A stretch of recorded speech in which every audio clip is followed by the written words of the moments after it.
Today on the Habs Tonight pregame show, the Montreal Canadiens hope to clinch a playoff berth. Phil Danault is out with a concussion. And today, I don't have my normal partner in crime, Nick, with me. So I guess in the words of Star Wars, I'm going Drew solo.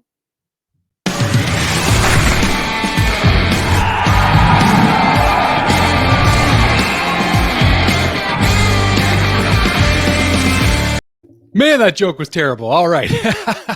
We're recovering nicely, though, aren't we? Oh, man.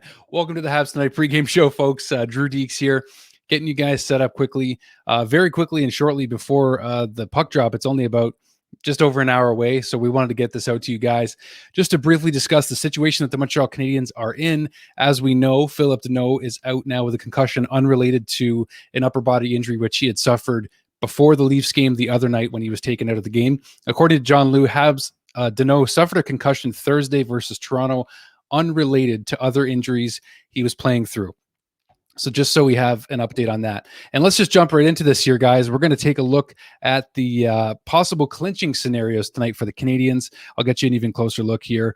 The Montreal Canadiens will clinch a playoff berth if they defeat the Toronto Maple Leafs tonight and the Edmonton Oilers defeat the Vancouver Canucks, or if they get 1 point versus the Maple Leafs and the Oilers defeat the Canucks in regulation. So if you need to read through that again, I know I do sometimes, just to figure out all the math.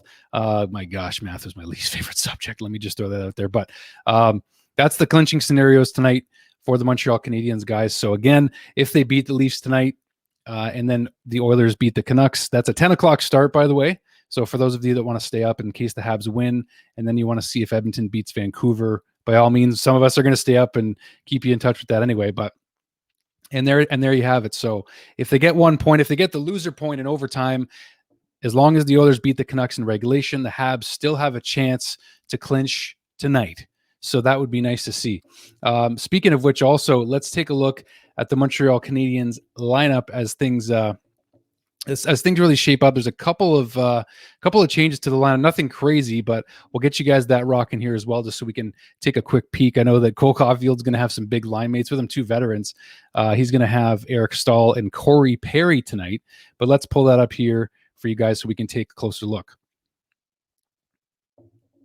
Okay, just want to make sure I'm rocking here, and there we are. So you guys can see that actually I'm going to get a better picture of this for you guys here. Let me just pull this up real quick. Forgive my slow fingers here. Okay, so we got the Habs versus the Leafs. I don't know if it's going to be first or second line if you consider it, but Jesperi Kotkaniemi is going to be back at center, thank goodness. I think that's a good thing for the guy. With Thomas Tatar on the left, Josh Anderson on the right, and I'm not sure if that'll be considered the first or second line. I feel like the Suzuki line will be considered line number one, but we'll see how Deschamps rolls them out. So Nick Suzuki at center with Tyler Toffoli and Armia on the right. They seem to be having chemistry lately, and one of the only lines that's really stuck together in Brendan Gallagher's absence. And then at the third line, of course, like I said, Eric Staal at center, Corey Perry to his left, Cole Caulfield on the right. And then drawing into the lineup tonight is Alex Belzile from the Laval Rocket. And then we got Jake Evans at center, so Belzile on the right wing. And on the left, Arturi Lehkonen. Our D pairs, top pair, no surprise, Edmondson Petrie. Second pair, Kulak, Ben Sherratt. Third pair, Romanov and Merrill. And then, of course, Jake Allen getting the start tonight. No surprise. I feel like we're likely going to see Jake Allen starting the rest of the way until Carey Price is back in the lineup. And speaking of Carey Price, there really, at this point, still is no timetable for Carey Price's return. So that's noteworthy as well, is that Carey's going to take all the time he needs here. I'm not sure if he's experiencing concussion symptoms. We haven't really been given a specific update on him other than he's skating again, but there's still no timetable for his return. So that's worth noting here as well. And I thought to myself, going back to Danault just for a second in terms of the lineup here, guys, it would have been a really great time for Ryan Poehling to get a look with Phil Danault coming out of the lineup here. And as we know, Ryan Poehling is out for the rest of the season with season-ending wrist surgery, I believe. And either way, it just would have been a good opportunity for him to get in. But at the same time, I also feel like, maybe it wouldn't have been, because you're bringing Poehling in now, kind of like how Caulfield came in right at the end of the season. And, lines are kind of scrambled and all over the place. But is this the best time for Ryan Poehling to come in anyway? Now, we won't have to worry about that. But I think Caulfield's been handling the situation rather well.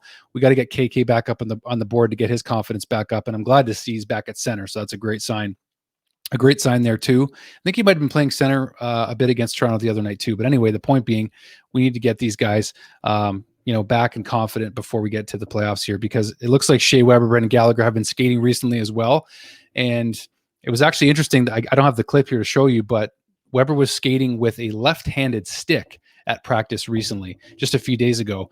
Him and Gallagher were skating together, and there was a thought that it looks like it could be a right hand or right arm issue possibly in terms of Weber's injury status. All we know is it's upper body. So not a whole lot to get to other than that, you guys. I mean, that's pretty much it for the pregame show. It's a really short and sweet one, to be honest with you guys. But the fact is, we wanted to pump this out before puck drop tonight. We're not really sure who our post-game hosts are going to be tonight, but do tune in, especially if the Habs win, and we'll have the post-game show ready to rock for you guys. So short and sweet here tonight, guys. That's really all we got. But thank you for tuning in. Thank you for hearing out the cheesy dad joke that I love to throw at the beginning. It's not the same without a Nick here. So her computer crashed, and that's why she's not here today. So she is going to be back on. I think she set up her new computer because she's a warrior. She already got a new computer today. So she's going to be back up and rocking. But thanks for checking out this little video here, guys. Going to get our little banners here up just to remind you guys, of course, to follow us on social media at Habs Tonight on Twitter, Instagram, Twitch, Facebook. We're absolutely everywhere. And then don't forget, of course, to subscribe to the channel here if you haven't already. Like our videos and support us. We really appreciate it. Some great interviews recently. P.A. Parento was just on We See Wednesday. A fantastic interview with him, talking about mental health, talking about how players need privacy, like Jonathan Drouin right now, going through whatever he's going through. I don't know if it's mental health or not, but just a really great interview, guys. If you haven't, we also released a couple of short clips with P.A. Parento's interview talking about mental health and the struggles that he went through as a player during his time in the NHL. That was also with the Canadiens, the Leafs, Devils, all the teams that he played for. So be sure to check that out, guys. You know the drill in terms of the shows that we have on our channel, so be sure to follow those. You know what they are by now, and if not, just go check out our channel right now, guys. So thank you so much for watching the pregame show here tonight, guys. We'll see you postgame. Hopefully we can clinch a playoff spot tonight. Go Habs, go, and we'll see you guys very soon.